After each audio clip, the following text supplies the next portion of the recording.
diriku sendiri, terima kasih kau telah tangguh.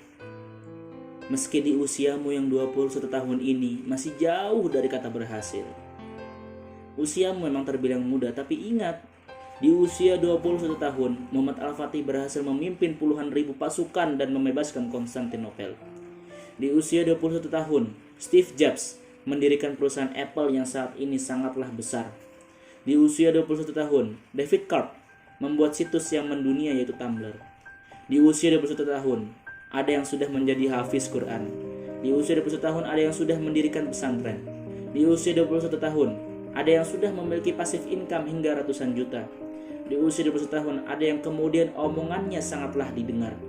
Di usia 21 tahun, ada yang sudah menunaikan haji, umroh, dan banyak sekali pencapaian lainnya. Wahai diriku, 21 tahun bukan usia yang belia untuk mengukir prestasi dalam hidup dan singkat ini. 26 Oktober tahun ini menjadi tanda berakhirnya 21 tahunnya diriku. Bukan usia muda lagi memang dari sebuah prestasi. Tapi setidaknya kau sadar, muda itu istimewa. Muda itu yang kemudian akan mempengaruhi zaman. Dan ku tak berharap sebaliknya kau yang terpengaruh oleh zaman. Ku teringat dengan suatu kisah. Kisah di masa akhir kekhilafahan Turki Utsmani. Seorang intelijen yang kemudian dikirim oleh Inggris untuk mengetahui kondisi musuhnya yaitu Turki. Intelijen tersebut pun kemudian melihat ada seorang anak kecil, seorang pemuda yang menangis. Kemudian ia menghampiri dan bertanya kepada pemuda tersebut, "Kenapa engkau menangis?" Lalu pemuda tersebut menjawab, "Aku memiliki 3 anak panah, namun hanya 2 yang tepat sasaran," jawab pemuda tersebut. Lalu sang intelijen pun berkata, "Wah, kau hebat, kau sudah berhasil 2 panah yang tepat pada sasaran, dan itu lebih besar dibandingkan yang tidak tepat pada sasaran."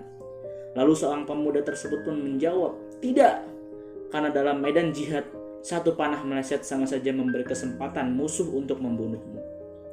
Kala itu sang intelijen pun kemudian sadar bahwa musuhnya itu sangatlah kuat. Kemudian menyampaikan kepada sang raja untuk menunda penyerangan. Berpuluh-puluh tahun kemudian, Inggris kembali mengirim intelijen ke wilayah Turki Utsmani. Seorang intelijen tersebut melihat seorang pemuda menangis. Kemudian ia datang menghampiri dan bertanya, "Kenapa engkau menangis?" Lalu pemuda tersebut pun berkata, "Aku telah membuat janji dengan kekasihku, namun saat ini ia tidak kunjung datang."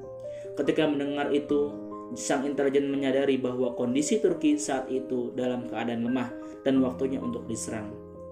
Seorang pemuda menjadi indikator bangkit dan runtuhnya suatu zaman.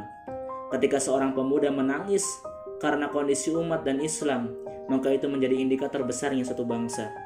Namun sebaliknya, jika seorang pemuda menangis lantaran ditinggal wanita, maka itu menjadi indikator runtuhnya suatu bangsa. Kuharap di usia 22 tahun ini, kau akan lebih dewasa untuk mudah memaafkan, untuk banyak berbagi, dan untuk banyak berkontribusi. Tanpa mengurangi rasa syukurku terhadap Robku, sekali lagi ku ucapkan terima kasih pada diriku.